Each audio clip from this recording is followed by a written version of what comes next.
Hello!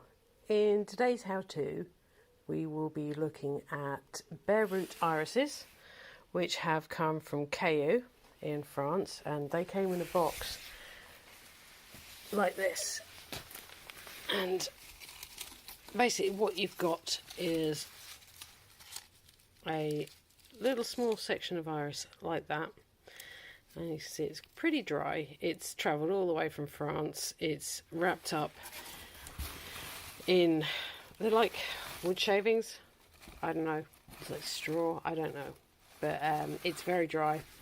They're sat in there. They've suffered a little bit of drying in transit, but they don't mind it.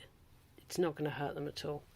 So just very quickly, if any of you read my blog on dividing irises, you'd have seen that I basically got them and chucked the ones that I was dividing into a bucket of water just to give them a little bit of rehydration.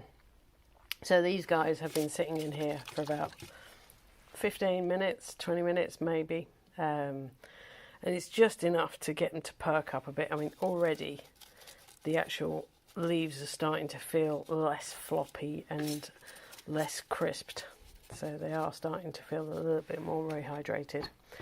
And here's one I prepared earlier.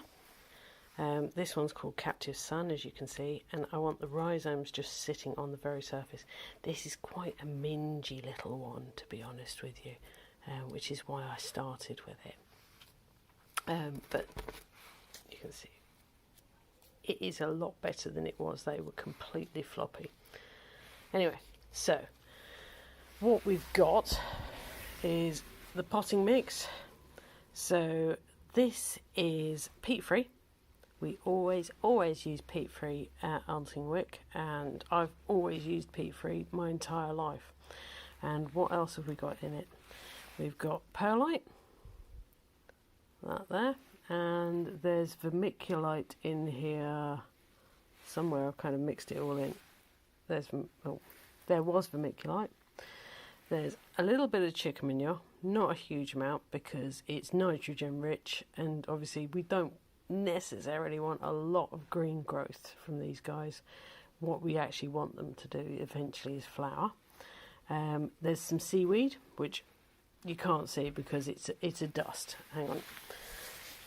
It looks like this stuff. So ground up seaweed, and that has just got lots of phosphor and potassium and lots of trace elements in it. And this here is the chicken manure. This here is our vermiculite, and this here is the perlite. Now, they do advise that you wear a mask when you're playing around with this because it is quite dusty, but I have to admit I don't. And what else? We've also got a little bit of mycorrhiza in here because I love mycorrhiza. I stick it in with everything. That's just who I am. Anyway, we have a nice full but not tamped down, sort of, I think it's a ½ litre pot. Just basically big enough to fit the rhizome with a bit of extra room for it to grow into, but not so much that it ends up being lost, because then it'll sit in wet, soggy compost and not be happy. Now, this is our next one, and this is Aquatage. That sounds amazing. It's an intermediate iris. It gets up to 55 centimetres, and look at that, nice rehydrated roots on it. Lovely. So I'm going to have to try and work out how to pop you up so I can see this, but give me a second and I'll be back. I am totally going to have to invest in a tripod, I'm afraid. Right, I'm just double checking I can actually see. Yeah, alright, lovely. So what I'm going to do is I'm going to take this full pot of compost, and I'm just literally going to pull a hole in it and squish the compost back, and then I'm going to shove that in. Now, I don't want this rhizome to sit below the surface of the soil. So what I'm going to do is I'm just going to put it in to the point where it's level with the top of the pot, so you can see, yep, and then push the compost in back around it and underneath it. And you can see I'm quite rough about it. You know, I don't mollycoddle the plants, bang it a couple of times to get that loose compost to go in between those roots. And you can see now that the iris is sitting a little bit proud. Yeah, can you see that? And of course, all you do to solve that problem is you just pop a bit more compost in. And then push it down again. Now, what will happen is when I water this, all this compost and vermiculite, which is all nice and perlite, it's all nice and light, it'll all slosh around a bit. So, I'm going to grab this. Is pea gravel. You've also got a very smaller type of gravel, and then there's another one called eco gravel. Now, the reason I'm going for the bigger type is because the bigger type ends up with bigger gaps between each bit. If you go for a smaller type of gravel, it'll end up locking together and there'll be less gaps.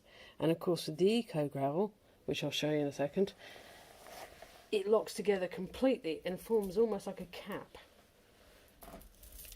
But the bigger the gravel, the more gaps you get in between. And I'm not putting a lot of this stuff on. It's literally, it is just to hold the compost down. I'll just quickly show you the eco gravel. So this is the eco gravel, and you can see when I do that, it locks together. You know, it holds that shape.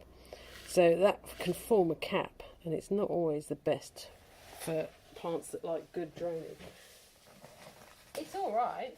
It doesn't hold water, obviously. But equally, it doesn't allow water to permeate particularly well. And it can block up your plants. Anyway, so there we go. And I'm going to just grab you again a second. There we go. So that's what we end up with. And you can see the compost. It's literally just a thin layer of gravel just to keep the rhizome clear and not getting flooded. And that is how you pot up iris. Thank you very much. See you next month.